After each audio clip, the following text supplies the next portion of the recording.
Grieving the death of a loved one is an individual process. Some people may initially feel numb and disoriented, then endure the yearning of the presence of the person who has died. Others, though, may experience anxiety, trouble sleeping, or dwelling on old arguments or words they wish they had expressed. These are all common ways people respond to a loss. However, not surprisingly, men and women are profoundly different on how they experience grief.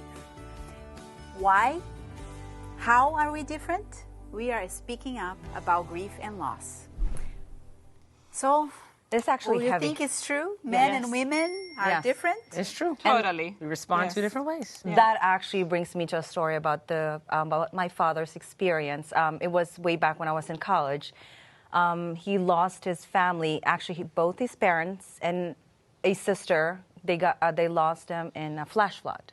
It was really terrible. Both parents and the sister? How tragic. Very, very tragic. Yeah. When I heard about it, I was in pain. I wasn't even like close to him, but I felt the pain that my father is feeling. How old was he? That time, my father. Yeah, when he experienced the loss. I think he was on his 50s. So he was no an 40s adult or 50s. already. Yes. Yeah, with Right. children. But still, Traumatic, nevertheless. right. Oh, definitely. Exactly. It's just that children and adults Right. Process, also how you grieve process. differently. And the traumatic part was that because they live near the ocean, the bodies got swept in the ocean. So you couldn't even where are the bodies now? So we were like Closure. looking for the bodies. And there was one time when I went with him to look for the bodies, and they said, oh, they recovered some bodies somewhere. And it wasn't even like we had to take public transportation because we don't have. So it takes some it's like the time when you're like waiting to see what is that. Are you really going to find your sibling or your parents in that particular area that the bodies were recovered? There was one time I could not even recognize the body because it was all bloated, and it was just so sad. Days, years but it took him weeks to recover all the bodies of his parents. So how did your father respond to that huge loss? I looked at his face. He was so calm, and I'm not sure if it's a man thing, but he was so. But I see a little bit of grief, but not a whole lot. Not so much expression. Right. I didn't even see him cry, but I see just a little bit of grief. But it was me that was hurting. I feel like I was hurting for him because I feel like he was staying strong for me. Or maybe staying strong for the family. See, and this is part of the difference. And he was the eldest in the family as well, so he was expected. Right, it was hard. That's strong tough. and not even as you were talking about it, I'm seeing a visual in my head, walking down there, trying to sift through bodies. That's traumatizing. Yes, it is. That's very difficult. Men difficult. do experience it different, as you were just saying. The way we socialize. Remember, boys, you shouldn't cry, you shouldn't express your emotions, and you're the strong. You have to hold up, the family on that. And so that's part of the reason why men do grieve in a different way than women. We express our emotions. We want to talk about how we're feeling. And that's part of what makes it different between I have to say that I have my husband, he's not a cookie cutter. I never refer to him like, oh, you man, you just like every other man. He's very unique and special. But we experienced the loss of our beloved dog, and of course we are grieving the loss of the dog. It's like a family member. Totally like a family member, and my daughter and I are really crying and really expressing it outwardly, the pain, emotion. And my husband goes around. Does anyone want to eat something? I want to cook something. Fix it. Yeah, he wants to fix it. So he will not despair. He did not cry along with us. Right. He was there to hug us, embrace us. Which is very So nice. don't you wonder actually. sometimes how they deal with the grief? How then do they internalize outward maybe? expression? I think for once, we women get a break, and I think that the fact that we can show it and we can cry, and it's healthy. It's healthy. In a way, I think it is. Do that, and at the same Yeah. time, when they do, I actually shared with Jacera that when our dog died, my dad stood there, and for the first time almost in my life. So my he was big, crying? strong man, of a father had so tears. he let it out. He did, yes. but you know what? That made it harder on the rest of us. Oh, yeah. Oh, When you because, see your dad because they're supposed to be cry- like strong, right? It made it. I just But completely it's healthy. lost it. But it's But it is healthy. For It's him, healthy to cry. yes. But let me Yeah. say this: my husband is a softie. Yeah? Yes, So he when- will cry. He will. if Yes, you- he will cry. Even like in like there are like tearful situations, he would start crying. And I haven't even cried yet, and he would start crying. Like, you're a softie. Now, So for he's each healthy. person, He's though, healthy. it is. And even though we grieve in different ways, the fact is that, for different people, it may take longer, it may take less time. There's not a right or wrong way to And I think actually sometimes we grieve. push people when we think that they should be moving on faster. Yeah, We yeah. say, it's over. You need to whatever. We can't It's do not that. helpful. Right. It's No, not it is helpful. not. And you have to give people time Yes. to, mourn longer if needed. There's no rushing in the business of working through your grief. And I dislike when people try to tell someone what stage of grief they should be at at a particular time. One of my friends died in a car accident. So her and her sister died in a car accident on the same day, same time. No. And so her mom went through various stages of grief. But I remember somebody making a comment, oh, she's not grieving properly. And that wasn't true. That's not So true. grief deals with your personality, right? The way you think, your temperament, everything. So she indeed was grieving. I mean, at one point they had to put her on a few pills to help her sleep. She was going through the normal process, but she's also a realist. Okay, they are gone. I am here. Yeah. Now, how must life move forward? Yeah. So she has to start processing it. Yeah. You know. So some let it people go. may actually, because of that, be forced to kind of move on quicker, than where they really are, because they have a family to take care of. Yeah. It's now on their shoulder to move on. But others in the family may take longer. Yeah, to be it able just depends to on the person, their take on temperament. new roles and everything else. Yeah. Well, we have someone here today that will share her own story of loss and how she dealt with grief in her life. Our guest today is Heather Dawn Small. She's the director of Women's Ministries for the Seventh-day Adventist Church Worldwide. Thank you, Heather, for being here with us. You heard me talking about grief and loss. It's not a very easy thing to go through. No, it's not. Do you experience traveling the world as you see women from different cultures in different countries dealing with the losses they face?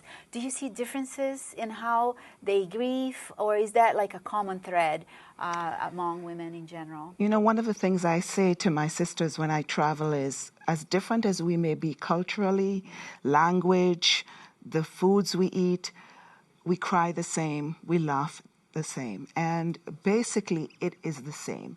Sometimes a culture may have certain things which a woman goes through, but that feeling of loss and shock and the grief that goes on, it's the same. It's the same. Maybe, is it different between maybe males and men and women? As far as I heard you guys talking earlier, and I think it is because society expects men to be strong. Yeah. And I saw it in my own case with my husband, where he had to be strong because he was the man.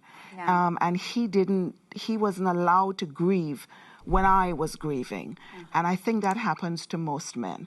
They're expected to be the They're stalwart. expected, and that helps to keep them in a way where they have to keep their emotions to themselves. Well, it's helpful and it's not.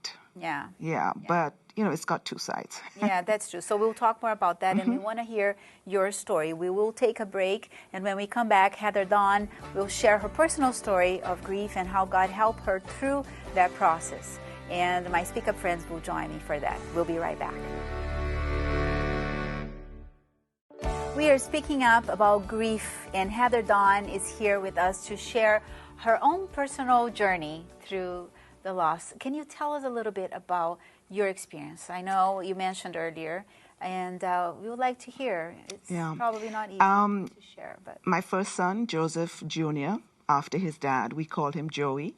It was 1985, January 13, and he was attacked by my dad's Doberman dog. Doberman. Yeah, and we rushed him to the hospital, got him there on time, but it was just after we had had breakfast, and he had had cornflakes and milk and juice and all the little things because he was 4 years old. And we got to the hospital, and they put him to sleep to kind of sedate him because he didn't seem to be in pain. I was singing him all his little Sabbath school kindergarten songs.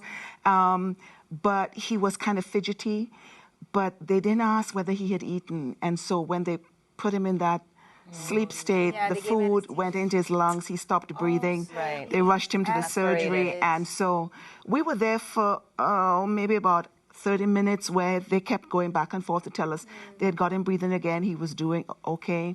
But he stopped breathing again during the surgery, and they couldn't get him started again. I'm so sorry for your loss there. That is such a tragic, unexpected. Unexpected, not wanted.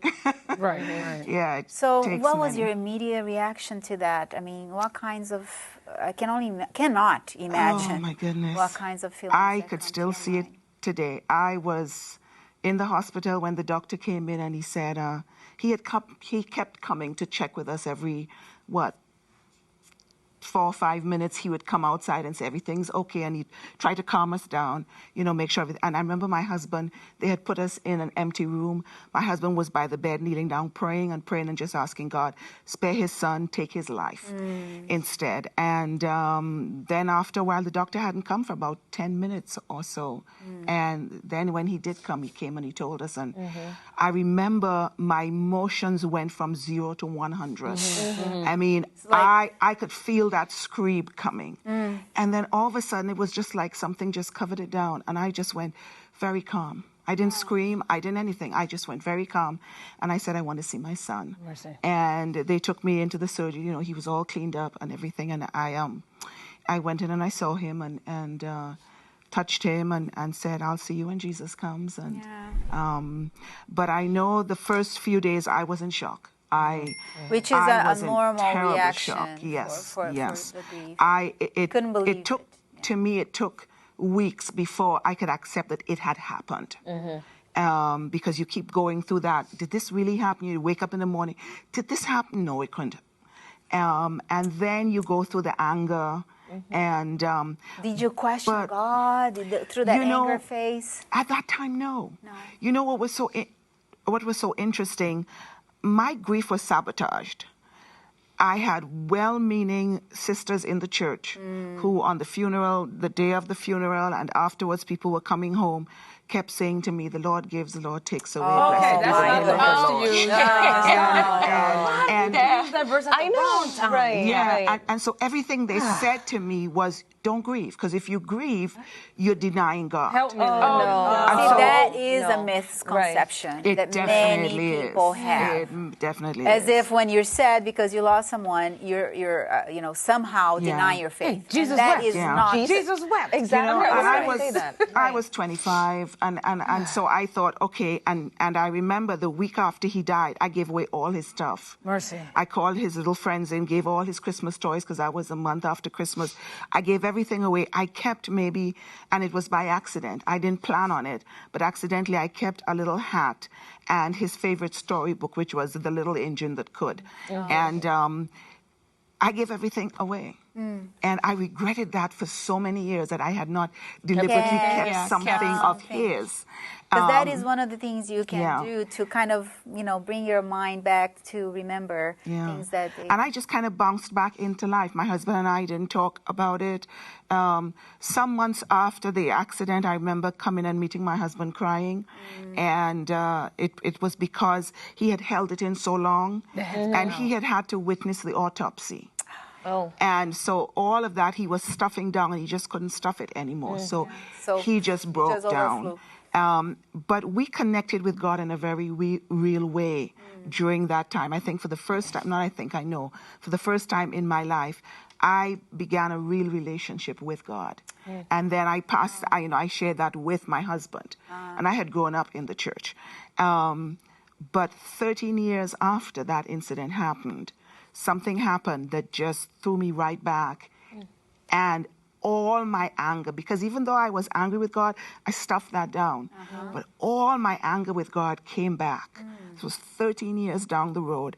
And I stopped talking to God for months. I was so angry. Yeah. So you started then now, for whatever reason, whatever happened, to question. And to really grieve through the whole process. Really go through the hard work of grieving, because it is hard work. Yes. It's not easy work, but it's a needed work. It is. Did you have other children?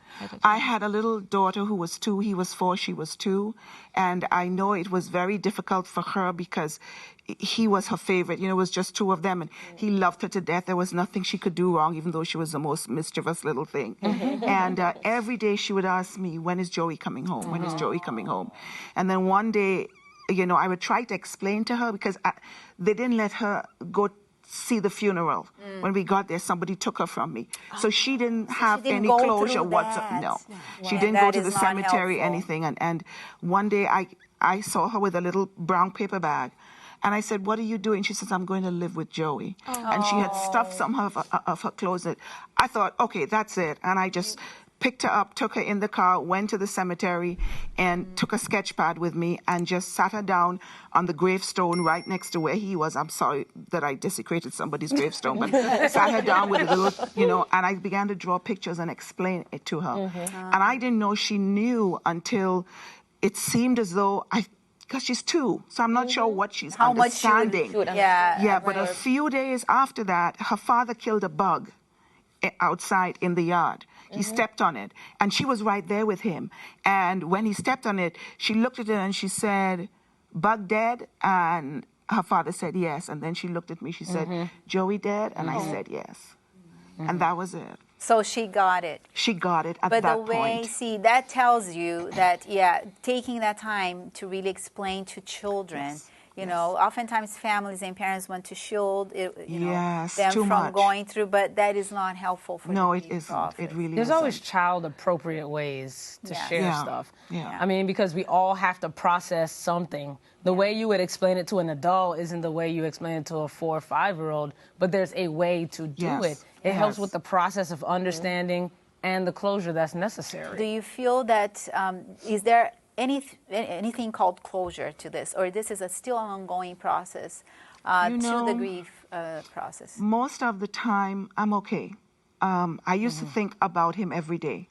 I don't think about my son every day. But there are times of the year, like I said earlier, you guys caught me at a really bad time. This is his birthday month. So those dates are... And it's not just the day, and I have to tell you, God shielded me many times. Many times his birthday would come and go. I'd remember the day before, and then I wouldn't remember until 2 days later. I'd be like, what happened?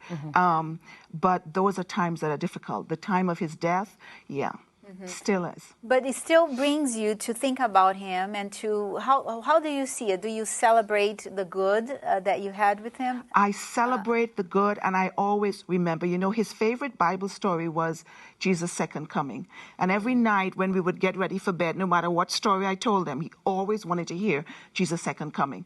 And he'd climb up on his bunk bed and he'd look through his window and he'd say, Mommy, is Jesus coming tonight? And I'd say, no, sweetie, Jesus isn't coming tonight. And he'd always, every night, for more than a year, he had to hear that story. And one of the things that comforts me is the next thing he sees when he opens his eyes will be his favorite story So he will come to life. Right. Yeah, you know, that is beautiful. So that comforts me. Comforting. It is. It is very much so. You wanted to ask? I was just going to ask that if what specifically anything can be done for a person grieving in your case. Do you want people to talk to you about it? Do you rather not? Do you want to initiate or That's not? a question many people have. The best person to talk to me in that entire period of time was a woman who called me on the phone, because the story was all in the newspapers. And she called me and she said, you don't know me. She told me her name. She said, but I lost my child a few months ago. And it was like, I didn't know her, but I knew her. Right, because you shared something. And we spent over an hour on the phone crying and talking. Nobody else understood what I was going through. My husband didn't understand because he hadn't carried that baby. Yes. And I think the best thing we could do for someone who is going through grief, and I'm trying to hold it together here, Sorry. but the best thing we can do is allow them to connect with other people who have gone through grief. the same thing. So a grief support group may be A helpful. support group, I think, is wonderful. Yes, that can but help. get someone around them who Understand. knows and who can honestly say, I know what you I know feel. what you feel. Because nobody else does. Nobody else really Well, does. Heather Dawn, thank you so much for sharing your You're story with welcome. us. And I think that this will bring hope too, because you're sharing what went through with you, and somebody might be watching and feeling, well, I know it's gone with her, it's going with me, but there's hope. There's always hope. God is using you, and they can use us as well, going through our pains. If you too are experiencing the pain of grief and loss, you may be blessed by the resources on our website. Go to hopetv.org/speakup, and you can download there our SpeakUp notes on grief. This is an easy resource to share with your friends and your family. So when we come back from after the break, the Word of God will speak up on this issue. We are speaking up about grief and loss. And we just heard a most touching experience from Heather Dawn. I saw our eyes were Keeping it together. I couldn't keep it together. Yeah, Yeah. well, it's very, very tragic, you know. But at the same time, you know, as we think of this, to see that, you know, as she shared her experience of how people were coming to her, what was helpful, what was not. What did you learn about that? What I did you was think? mad at that woman who said, what the Lord gives, the And Lord takes, away. and not to grieve. Like, Yeah. why? That wasn't it wasn't the No. right context. No, not at all. No, you don't use the Bible. But, you know, I'm I sure did she like- was well-intentioned. That's true. She had a good intention, but it was not appropriate. At I that did time. like Right. the lady who lost a child a couple months before Heather Dawn, who called her, didn't know her, but got her number and called her. So- you know, that's probably the best thing that she could have done, because she's a woman and she can identify fully with having carried a child and then lost that child. Yeah. And so that gives a connection. As she said, she understood that she did know what she was going through. Exactly. You know, sometimes we have the tendency to come, oh, I'm so sorry, I can imagine what you... No, you can't imagine. No, you can't. You don't know what I'm going through. Yeah. So we have to keep that in mind. But just saying, you know, I'm praying for you.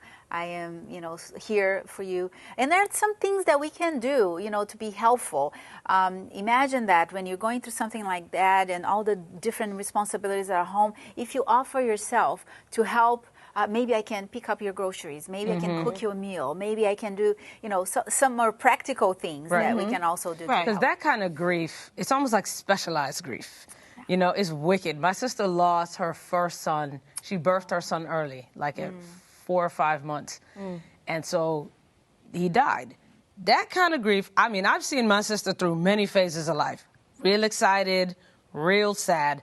But that level of sad and grief, I barely said anything. I knew if I didn't want to get cursed out, shut your mouth. And actually, we don't probably need to say. Because there was you don't have to nothing say anything. To say. Apart from saying, okay, are you going to eat today?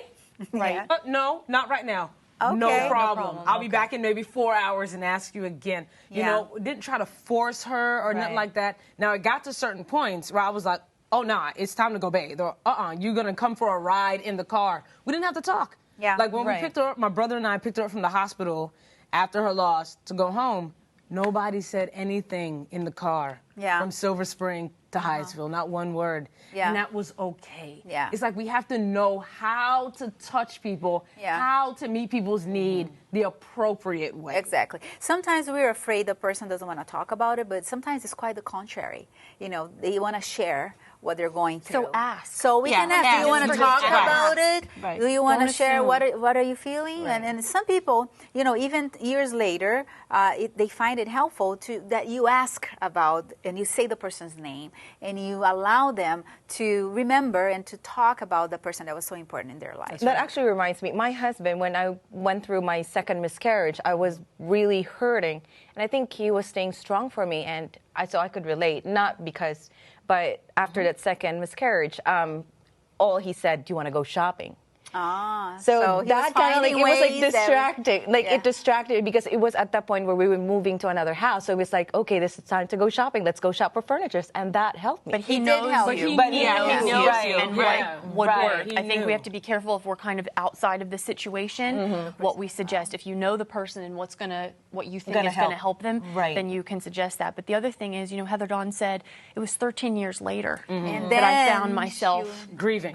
starting the process. Why? Because angry. she hadn't gone through the hard work. And how hard would it have been if at that time somebody had said, it's been 13 years. How you not over that yet? It's time for you to get. You gotta and let that's people why deal the way they can. There's no right and wrong way, not a time set. Of course, if it is impacting you to the point that you can't work, then you need to seek professional help. Sometimes you could be going through depression alongside with that grief. But the Word of God must have something that can give us hope too about this. I think one of the subjects in the Bible is grief. It's something that is spoken about from Old Testament to New Testament, because that's the human emotion I think that most people identify with at some point in time. The Bible says in Revelation 21:4, He will wipe away every tear from their eyes. There will be no more death or mourning or crying or pain, for the old order of things have passed away. Amen. That is beautiful. Thank you for that promise. We learned today that grief is a very personal and individual experience. Everyone will navigate through this journey in his or her own way. Women and men grieve differently, but we can all learn to understand and accept one another's differences, always supporting each other. Perhaps you have gone through a difficult loss in your life, and if your emotions and feelings are making it difficult for you to work and manage your life, talk with a counselor or a health professional. With the proper support and with time, your heart will heal and you will be able to then find new meaning and new purpose in your life. Know that God is with you and He will renew your strength day by day. Remember to visit our website for more resources and download our SpeakUp notes on this topic of grief. You can now share them with your friends and family as well. If you would like prayer, we would love to pray with you. Call us at 1-888-446-7388. Also send us your comments, and if you would like to share your story, we would love to hear from you through Facebook. We will see you next time to speak up on issues that matter for your whole health and happiness.